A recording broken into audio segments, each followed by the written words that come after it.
Hello friends, ഇന്ന് നമ്മൾ ഒരു പുതിയൊരു സാധനം നിങ്ങളെ കാണിച്ചു തരാം. എന്താണെന്നല്ലേ, ഒരു മാരുതിയുടെ ഉപഭോക്താവിനെ സംബന്ധിച്ചിടത്തോളം അത്യാവശ്യം നല്ലൊരു എക്സ്പെൻസീവ് ആയിട്ടുള്ള ഐറ്റമാണ്. അതെന്താണെന്ന് ഞാൻ കാണിച്ചു തരാം. ഇതാണ് സാധനം. ഇത് കുറച്ച് പേരെങ്കിലും കണ്ടിട്ടുണ്ടാവും. ഇത് നമ്മുടെ മാരുതി ഓട്ടോമാറ്റിക് വണ്ടികളിൽ വരുന്ന AMD യൂണിറ്റ് അല്ലെങ്കിൽ AGS കൺട്രോൾ യൂണിറ്റ് ആണ്. ഇത് നമുക്ക് രണ്ട് വണ്ടിയുടെ റിപ്പയറിനായിട്ട് വന്നിട്ടുള്ളൊരു സാധനമാണ്.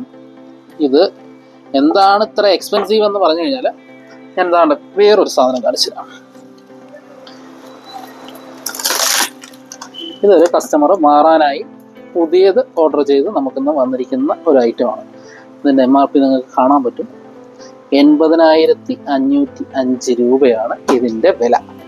അതാണ് ഒരു മാരുതി കസ്റ്റമറെ സംബന്ധിച്ചിടത്തോളം അത്യാവശ്യം എക്സ്പെൻസീവ് ആയിട്ടുള്ള ഐറ്റമാണ്.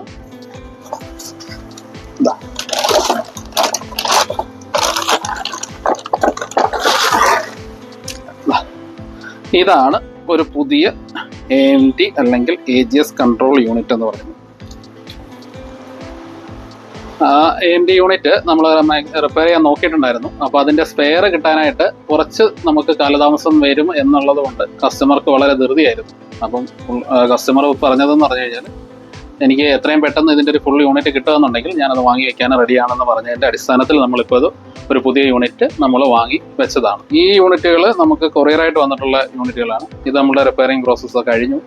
ഇനി 2 വണ്ടി നമുക്ക് താഴെ കിടപ്പുണ്ട്. അതിൽ ഒരു വണ്ടിയുടെ റിപ്പയറിങ് നമ്മൾ കഴിഞ്ഞ് അത് സെറ്റ് ചെയ്ത് വെച്ചിരിക്കുകയാണ്. അടുത്തൊരു വണ്ടിക്ക് വേണ്ടിയിട്ടാണ് നമ്മൾ ഈ ഫുൾ യൂണിറ്റ് വാങ്ങിയിരിക്കുന്നത്. അപ്പോൾ ഇത് നമ്മൾ വണ്ടിയിൽ വെച്ച് ഇതിൻ്റെ പ്രോഗ്രാമിങ് കാലിബ്രേഷനും ചെയ്യുന്ന സമയത്ത് ഞാൻ അതും കൂടെ കാണിച്ചു തരാം അതെങ്ങനെയാണെന്നുള്ളത്. അപ്പം ഇത് കമ്പനിയുടെ പറയുന്നത് ഇതിന് ഓയിൽ ചേഞ്ചിങ് ഒന്നും വേണ്ട എന്നാണ്. പക്ഷേ നമ്മുടെ ഒരു എക്സ്പീരിയൻസ് വെച്ചിട്ട് കുറച്ച് കാലം കഴിയുമ്പോൾ ഇതിൻ്റെ ഓയിൽ കംപ്ലൈൻ്റ് ആയി വരുന്നതായിട്ട് നമ്മൾ കാണുന്നുണ്ട്. അപ്പം നല്ലൊരു സർവീസ് ചെയ്യുന്ന സമയത്ത് ഇടയ്ക്ക് വെച്ച് ഇതിൻ്റെ ഓയിൽ മാറി കൊടുക്കുന്നത് നല്ലതായിരിക്കും എന്നാണ് നമ്മുടെ ഒരു നിഗമനം. അപ്പം ഇതിൻ്റെ താഴെ ഒരുപാട് പേര് കമൻ്റായിട്ട് വരാം. പക്ഷേ നമ്മുടെ ഇത്രയും കാലത്തെ വർക്കിംഗ് എക്സ്പീരിയൻസ് വെച്ച് നമുക്ക് തോന്നിയിട്ടുള്ളൊരു കാര്യമാണത്. നമ്മുടെ വർക്ക് കഴിഞ്ഞെന്ന് പറഞ്ഞ വണ്ടി ഇതാണ്.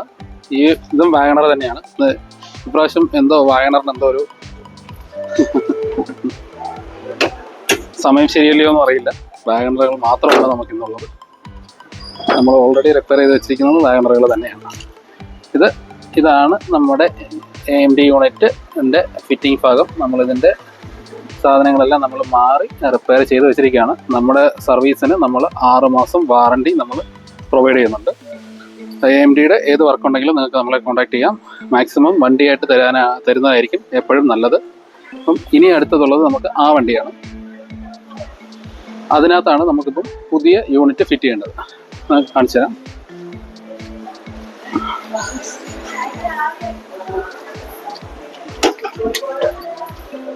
ചെറിയ മഴയുണ്ട്.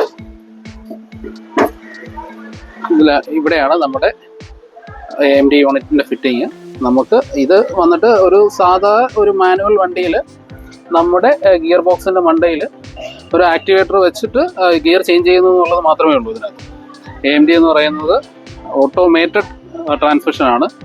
നമ്മുടെ മാനുവൽ ഗിയർ ബോക്സിൻ്റെ മണ്ടയിൽ നമ്മുടെ AMD യൂണിറ്റ് വെച്ച് കൺട്രോൾ ചെയ്ത് അത് ഓട്ടോമാറ്റിക് ഗിയർ മാറുന്നു എന്നുള്ളൊരു പ്രത്യേകം അതേ ഉള്ളൂ. ബാക്കിയെല്ലാം ഇതിൻ്റെ മാനുവൽ സിസ്റ്റത്തിലാണ് ഈ വണ്ടിയിലെല്ലാം വർക്ക് ചെയ്യുന്നത്. മാരുതി കൂടുതലും അങ്ങനെയാണ്. CVT ഗിയർ ബോക്സ് വളരെ ചുരുക്കം വണ്ടികൾ മാത്രമേ മാരുതിക്കുള്ളൂ.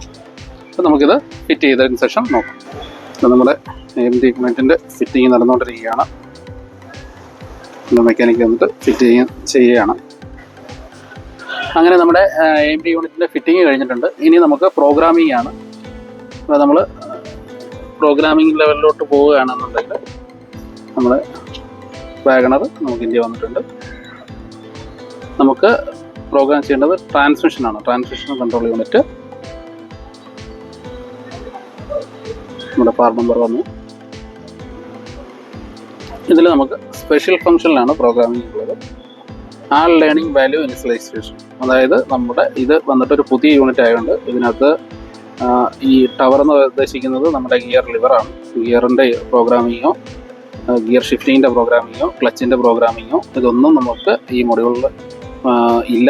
അത് നമ്മൾ കാലിബ്രേറ്റ് ചെയ്ത് കൊടുക്കേണ്ടി വരും. വണ്ടിയുടെ ക്ലച്ച് എത്ര കണ്ടീഷൻ ആയിട്ടുണ്ട്, ഇതെല്ലാം ഈ യൂണിറ്റ് മനസ്സിലാക്കിയിട്ടാണ് നമ്മുടെ ഗിയർ ഷിഫ്റ്റിങ് സ്മൂത്ത് ആക്കുന്നത്.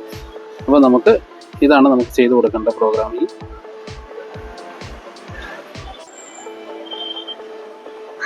ഇപ്പോൾ നമ്മുടെ ഗിയർ ലിവർ വന്നിട്ട് ന്യൂട്രൽ പൊസിഷൻ ആയിരിക്കണം, ഹാൻഡ് ബ്രേക്ക് അപ്ലൈ ആയിരിക്കണം, നമ്മൾ ബ്രേക്ക് മുക്കിൽ നമ്മൾ കാല് വെച്ച് പ്രസ് ചെയ്തിരിക്കണം. എങ്കിൽ മാത്രമേ നമ്മുടെ ഈ പ്രോഗ്രാമിംഗ് പ്രോസസ്സ് സ്റ്റാർട്ട് ആകത്തുള്ളൂ. നമ്മൾ സ്റ്റാർട്ട് ചെയ്യാൻ പോവാണ്. ഇഗ്നിഷൻ ഓഫ് ചെയ്യാൻ പറയുന്നുണ്ട്, ഓഫ് ചെയ്യുന്നു.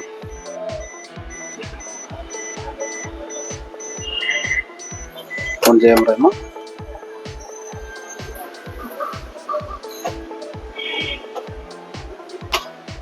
നമ്മുടെ സ്കാനർ തന്നെ ഓട്ടോമാറ്റിക്കലായിട്ട് നമ്മുടെ ഗിയറുകൾ ഇട്ട് നോക്കുന്നതാണ് ഈ കാണുന്നത്.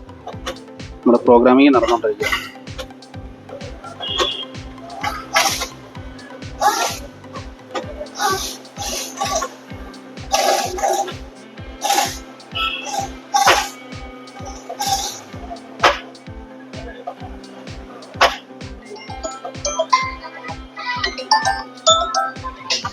സ്വിച്ച് ഓഫ് ചെയ്യാൻ പറയുന്നുണ്ട്.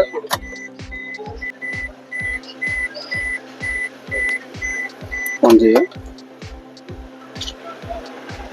വണ്ടി സ്റ്റാർട്ട് ചെയ്യാൻ പറയുന്നുണ്ട്.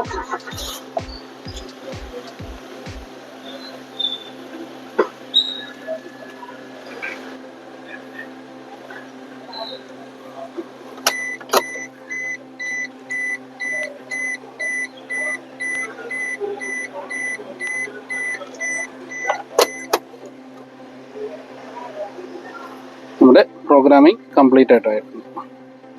ഇതേപോലെ AMD റിലേറ്റഡ് ആയിട്ട് എന്തെങ്കിലും ഇഷ്യൂസ് ഉണ്ടെങ്കിൽ നിങ്ങൾക്ക് നമ്മളെ കോൺടാക്ട് ചെയ്യാം. ഇതേപോലുള്ള ടെക്നിക്കലായിട്ടുള്ള വീഡിയോസ് കാണാനായിട്ട് നിങ്ങൾ നമ്മുടെ പേജ് ഫോളോ ചെയ്യുക. യൂട്യൂബിലാണ് കാണുന്നതെങ്കിൽ നമ്മുടെ പേജ് സബ്സ്ക്രൈബ് ചെയ്യുക.